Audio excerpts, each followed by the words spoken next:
খাবো কোরাল মাছ রান্না। দেখুন আমি আগে থেকেই কুটে ধুয়ে নিয়েছি, ভালো করে পরিষ্কার করে নিয়েছি। এখন শুধু রান্না করব। এটা আমি কাঁচা মশলা দিয়ে আর কি রান্না করব, ভাজবো না আর কি, মাখা মাখা।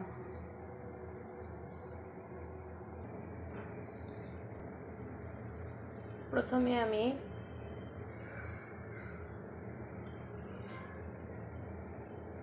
কড়াইতে তেল দিয়ে নেব।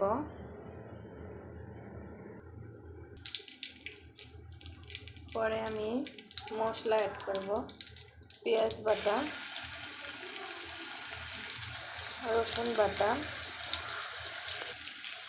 দুটো কাঁচামরিচ, ধনিয়া গুঁড়া, জিরা গুঁড়া, হলুদ, মরিচ,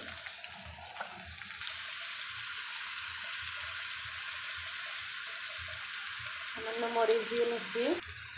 মশলাটা সামান্য পানি দিয়ে নিই, তাহলে কষাতে সুবিধা হবে। সামান্য পানি দিয়ে নিচ্ছি যাতে মশলাটা কষাতে সুবিধা হয়। লবণ, ভালোভাবে নেড়ে চেড়ে মশলাটা কষিয়ে নিতেছি। দেখুন কালারটা সুন্দর আসছে মশলা। দেখুন আমার মশলা কষানো শেষ। এখন আমি মাছগুলো দিয়ে দেব। কোরাল মাছ বেশি নাড়াচাড়া যায় না, তারপর অনেক নরম মাছ। একে মাছগুলো দিয়ে দিলাম আমি। তারপর মশলার সাথে ভালোভাবে কষিয়ে নিই। এই যে দেখুন কষিয়ে নিতেছি।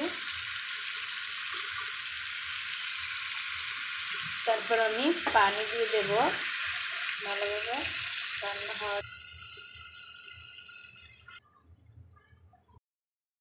দেখুন আমি এখন একটু ধনেপাতা দিয়ে দেব।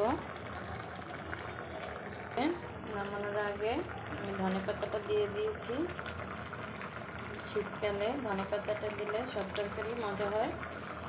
প্লিজ আমার কোরাল মাছ রান্না। দেখুন একদম ঝোল জায়গায় মিশে আছে।